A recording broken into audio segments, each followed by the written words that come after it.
স্বামীর কথা শিরোধার্য করে একে অপরে হাতে তালি দিয়ে গাইছে ঘরের ভেতরে।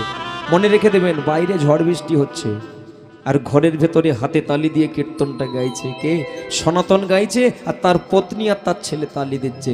বধূ কি আর বলিব আমি, সবাই বলুন হাতে তালি দিয়ে।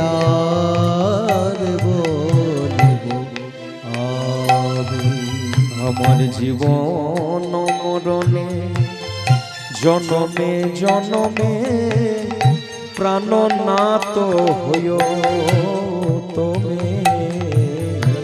জীবন জনমে জনমে প্রাণনাথ হইও তুমি। বধূ কি আর বলিব, বধূ কি আর বলিব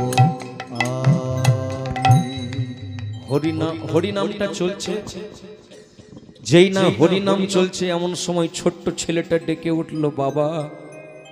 কে? বাবা আমার খিদে পেয়েছে বাবা, আমার বড় খিদে, আমি সহ্য করতে পারি না, আমার ভেতরে বড় খিদে, আমি সহ্য করতে পারছি না বাবা। খোকা, মাধব, খিদে লেগেছে, খাবি? পদ্মা, ঘরে কি কিচ্ছু নেই? না স্বামী, কিচ্ছু নেই। সত্যি বলছো পদ্মা, ঘরে কিচ্ছু নেই? না স্বামী, কিচ্ছু নেই।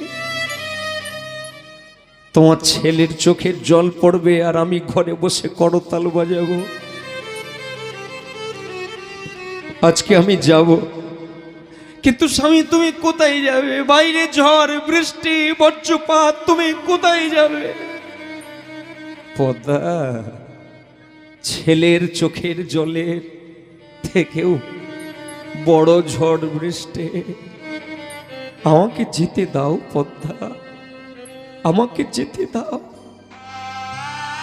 সনাতন পত্নীকে বলে দিয়েছে, পদ্মা, আজ পর্যন্ত একটা জিনিস আমি কাউকে দিইনি, আজ পর্যন্ত একটা জিনিস আমি কাউকে দিইনি, সেটা তোমাকে আজকে দেব। নেবে পদ্মা? বলো স্বামী, ওটা কি? এই করতাল, এই করতালটা আজ পর্যন্ত আমি কাউকে দিই না, আজকে সেই করতালটা আমি তোমার হাতে তুলে দিলাম, বাজাও। ছেলেকে কোলে নিয়ে হাতে তাল করতাল দিয়ে কীর্তন করো, ভগবান নিশ্চয়ই একটা ব্যবস্থা করে দেবে। ঘরের বাইরে বেরিয়ে পড়ল, ঘরের বাইরে বেরিয়ে পড়েছে। ঝড় বৃষ্টি বজ্রপাত, গায়ের ওপরে বৃষ্টি পড়ছে, ভিজে যাচ্ছে, তবু গোবিন্দকে জানাচ্ছে, দয়াময়। কেউ কি নেই এই অন্ধকার রাত্রিতে? রাস্তায় কি কেউ কি নেই? আমাকে একটু খেতে দেবে, আমার ছেলের জন্য। কেউ কি নেই? কেউ শব্দ করলো না, কেউ আওয়াজ দিল না। মাঝ রাস্তায় পৌঁছেছে, যাকে আপনারা বাঁধ বলেন, জমির যে বাঁধ বলেন, বাঁধ, ওই বাঁধের ধারে গিয়ে যেই না দাঁড়িয়েছে, কোথায় ছিল একটা বাজ, এসে বাজটা পড়ল সনাতনের মাথায়।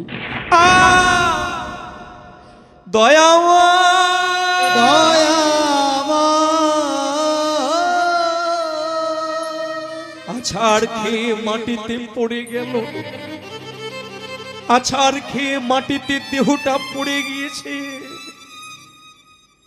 ক্ষণিকের মধ্যে দুটো চোখ বন্ধ হয়ে গেল, মারা গেল।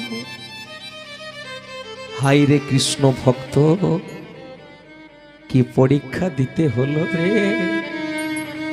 জীবনটাই চলে গেল। মা জননী তো এখনো জানে না যে তার স্বামী নাই। মা জননী ছেলেকে কোলে নিয়ে ঠাকুর ঘরে এখনো কীর্তন করে যাচ্ছে, এই স্বামী আসবে, এই স্বামী আসবে। স্বামী আর ঘরে ঢুকলো না।